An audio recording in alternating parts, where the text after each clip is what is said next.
Sekjen PDIP Hasto Kristianto membenarkan isu soal perpanjangan masa jabatan Presiden 3 periode adalah permintaan dari Pak Lurah. Pernyataan itu disampaikan oleh Hasto saat ditemui di Hotel Borobudur, Jakarta pada Jumat 27 Oktober. Meski pada saat itu Hasto tidak mengungkapkan siapa yang dimaksud Pak Lurah, namun istilah Pak Lurah sendiri lekat ditujukan untuk Presiden Joko Widodo.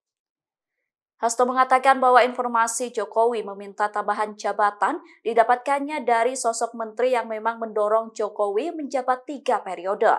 Selain menteri, Hasto menyebut permintaan itu juga disuarakan oleh beberapa ketua umum partai politik. Hasto mengatakan bahwa PDIP mendengar pernyataan itu secara langsung. Menurut Hasto, PDIP menolak permintaan tersebut demi membangun demokrasi yang sehat. PDIP memilih periodisasi presiden tetap 2 kali maksimal per 5 tahun. Isu Jokowi meminta jabatan 3 periode awalnya disampaikan oleh politikus PDIP Adian Napitupulu. Kelompok relawan Projo telah membantah isu tersebut sebelum Hasto memberikan pernyataan soal permintaan 3 periode. Bantahan itu disampaikan oleh Ketua Bapilpres Projo Panel Barus pada Jumat lalu. Panel menyebut bahwa apa yang disampaikan Adian merupakan drama. Ia kemudian memperingatkan PDIP untuk tidak menyebarkan informasi tak benar kepada publik. Jadi saya sendiri mengalami itu.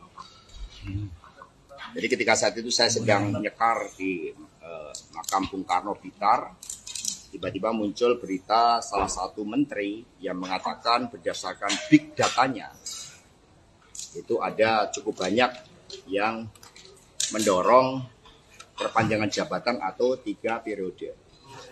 Sebelumnya saya bertemu dengan menteri tersebut dan dikonfirmasi bahwa sikap-sikap ketua umum partai, beberapa partai yang menyuarakan itu, saat itu dikatakan ya sebagai permintaan Pak Lurah.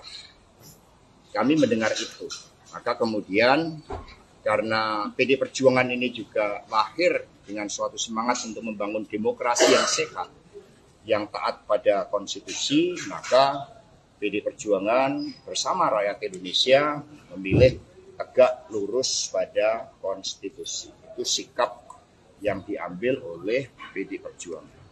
Jadi berbagai upaya yang dilakukan oleh beberapa ketua umum saat itu yang saya dapat informasinya, ini bisa di cross check, saya pertanggungjawabkan secara politik hukum dan juga di hadapan Tuhan yang Maha Kuasa, di hadapan rakyat Indonesia, bahwa itu memang ada.